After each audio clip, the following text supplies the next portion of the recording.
زکوٰۃ ادا نہیں کرتے ہیں، کاروبار 20 لاکھ 15 لاکھ 5 لاکھ 10 لاکھ مال لگا ہوا ہے، مال تجارت، لیکن دیکھو تو اس کی زکوٰۃ کی ادائیگی کا کوئی اہتمام نہیں. پھر کہتے ہیں ڈاکہ پڑ گیا بھائی. ہاں ایک ہی دفعہ چلا جاتا ہے، پھر یاد رکھیے گا ایک ہی دفعہ یا تو مال چلے جائے گا یا جانی چلی جائے گی. رہ گیا کس کا؟ وہ ورثہ کا رہ گیا، بچا کے رکھا تھا، لیکن وہ اب کس کا رہا؟ قبر میں تو گیا نہیں آپ کے ساتھ. جو زکوٰۃ ادا کرتے وہ جاتی قبر میں ساتھ. ٹھیک ہے، انتظام کے لیے کچھ بخل کی ضرورت ہے، لیکن وہ بخل شرعی نہیں ہے، لغوی ہے.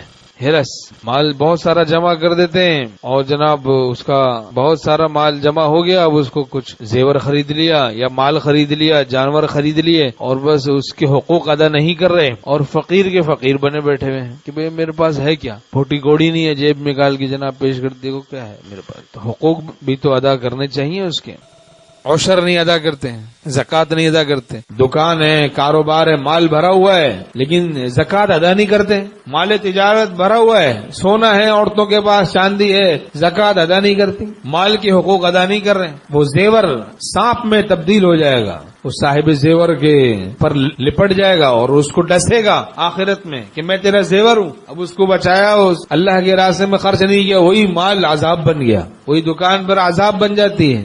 قربانی سب پہ واجب ہے، گھر میں قربانی کرتی سارے خاندان والے، بس ایک قربانی، بس بالکل مریل سا بکرا لیا ہے، بس پورے خاندان کے اس میں حصے، سب صاحب نصاب ہیں، سارے خاندان والے صاحب نصاب. بھائی سب کے ذمہ الگ الگ قربانی ہے نا واجب. دل کھول کے قربانی کریں، اللہ پہ مال قربان کریں، دیکھیں اس میں بھی کتنی برکت ہوگی. جان قربان کرتا ہے بندہ، اللہ پہ جان میں برکت دیکھتا ہے. مال قربان کرتا ہے، مال میں برکت دیکھتا ہے. آبرو اللہ کے نام پہ قربان کرتا ہے، اللہ کی رضا کے لیے آبرو میں برکت دیکھتا ہے. برکت ہی برکت، تو بابرکت ذات ہے. تبارک الذی بیدہ الملک وہو علی کل شیء قدیر. بابرکت ہے وہ ذات جس کے قبضہ قدرت میں ساری کائنات ہے، وہ ہر چیز پر قادر ہے. تبارک اسم ربک ذی الجلال والاکرام. برکت والا نام ہے تیرے پروردگار کا جو جلال والا بھی ہے، کرم والا بھی ہے.